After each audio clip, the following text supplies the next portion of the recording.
توبہ کی اہمیت کے بارے میں کچھ بیان کر چکا ہوں۔ انشاءاللہ تعالی آج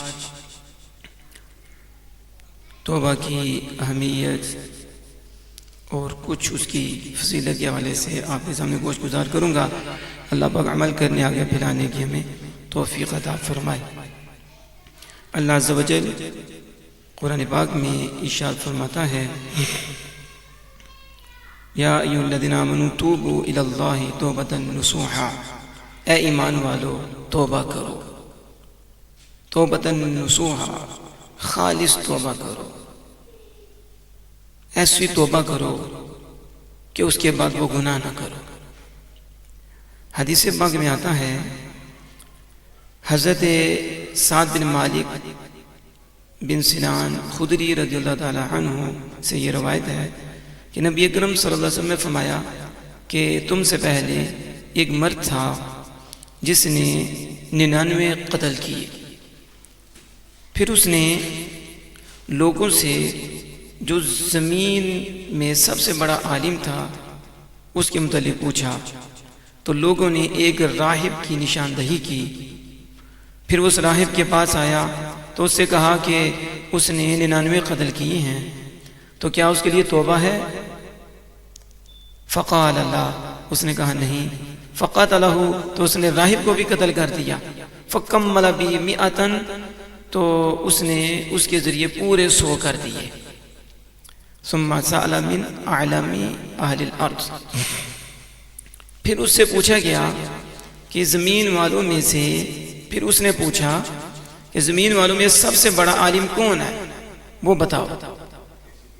تو لوگوں نے ایک عالم دین کی طرف اس کی رہنمائی کی، تو اس نے عالم دین سے کہا کہ اس نے 100 قتل کیے، تو کیا اس کے لیے کوئی توبہ ہے؟ فقال نعم، اس نے کہا ہاں۔ کون سی چیز ہے جو اس کے درمیان اور اس کی توبہ کے درمیان داخل ہو سکے؟ ہاں، تو اس زمین کی طرف چلا جا۔ کیوں؟ کیونکہ اس زمین میں ایسے لوگ ہیں جو اللہ کی عبادت کرتے ہیں۔ فاعبد اللہ معہم، اور تو ان کے ساتھ اللہ کی عبادت کر۔ اور فرمایا اس نے کہ اپنی زمین کی طرف نہ لوٹنا کیونکہ وہ زمین بری ہے۔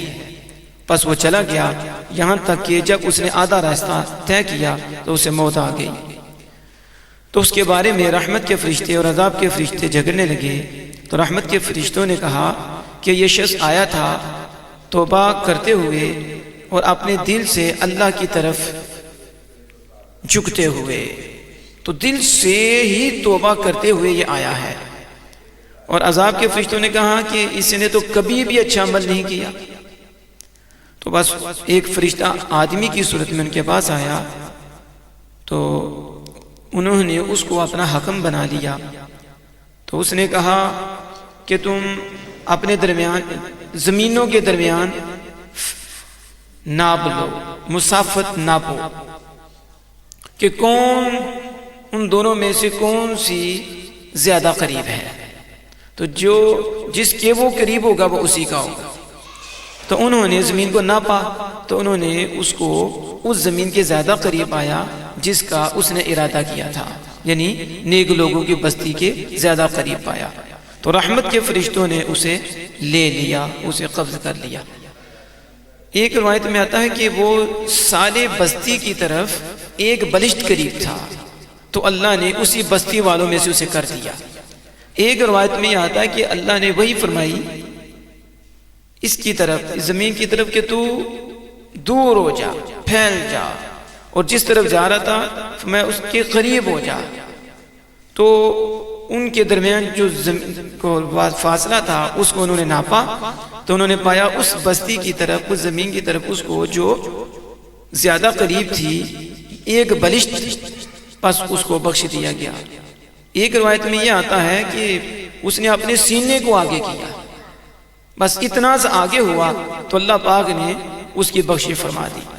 حضرات محترم، اس حدیث پاک میں غور کریں، ایک گناہ نہیں، 2 گناہ نہیں، بلکہ 100 کا قاتل ہے، کتنے گناہ ہیں، اور پھر اتنا بڑا ظلم ہے جان بوجھ کر نہ حق کسی کو قتل کر دینا، تو 100 کا قاتل وہ بھی اللہ کی طرف متوجہ ہوا اور نیک بندوں کی طرف چل پڑا، تو اللہ پاک نے اس کے اس اچھے ارادے کی وجہ سے اس کی توبہ کو قبول فرمایا اور اس کے پچھلے سارے گناہ معاف فرما دیے۔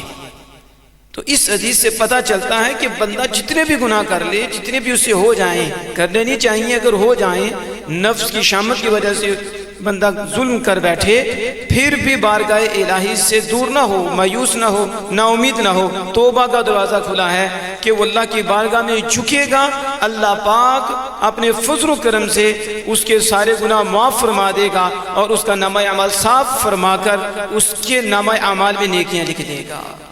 اس حدیث پاک سے یہ بھی پتہ چلتا ہے کہ اگر بندے نے حقوق العباد کے لحاظ سے بھی جرم کیے ہیں تو وہ اللہ کی طرف جھک جائے، اللہ سے معافی مانگے، تو اللہ پاک بڑا کریم ہے، بڑا رحیم ہے، تو وہ اس پہ راضی ہو جائے تو پھر بندوں کو بھی راضی کر دیتا ہے، بندے گھر میں بیٹھے ہی اس کو اپنے حقوق معاف کر دیتے ہیں۔ جیسے یہ بنی اسرائیل کا شخص تھا، اس نے کس کے بعد جا کے معافی مانگی ہے؟ تو اس حدیث کی شارحین کہتے ہیں کہ اللہ پاک جب بندے سے راضی ہوتا ہے تو پھر اللہ پاک جو حق اس بندے پہ ہوتے ہیں کسی کے، اللہ پاک ان بندوں کو بھی راضی فرما لیتا ہے۔ تو یہ ساری توبہ کی برکتوں سے ہے کہ توبہ ضرور کرنی چاہیے، اور کبھی بھی جب بھی گناہ ہو فوراً توبہ کرو، اور توبہ سے دور نہیں رہنا چاہیے۔ اس میں فائدہ یہ ہے گناہ بھی معاف ہو جاتے ہیں، اللہ پاک بندے کو اپنے قریب بھی کر لیتا ہے۔ باقی انشاءاللہ آگے بیان کریں گے کہ توبہ تو جو میں نے شرائط بیان کی تھی کہ چوتھی شرط یہ تھی کہ بندوں کے حق ہوں تو بندوں سے معافی مانگنا یہ ضروری ہے۔ اس حدیث سے یہ نہیں لینا کہ ہم نے اس بندے سے معافی نہیں مانگنی جس کے ساتھ ہم نے ظلم کیا ہے، وہ مانگنی ہم نے اس سے معافی، لیکن مالک رحیم ہے کہ اگر اس سے معافی مانگنے کا موقع ہی نہیں ملا، اس سے معافی طلب کرنے کا موقع ہی نہیں ملا، رب نے اس کی توبہ قبول کی اور اس کے موت آ گئی، تو پھر ہم کہتے ہیں کہ اللہ بڑا کریم ہے، بڑا رحیم ہے۔ جیسے 100 کے قاتل کو اللہ پاک نے معاف کر دیا اور پھر پچھلے حقوق بھی معاف کرا دیے، ایسے ہی مومن کو بھی اللہ پاک معاف فرما دے گا، اور جتنے بھی حق لینے والے ہیں جن پہ ظلم کیا ہے اللہ پاک انہیں بھی راضی کر دے گا۔ اللہ پاک سے دعا کہ ہم سب کو سچی توبہ کی توفیق عطا فرمائے۔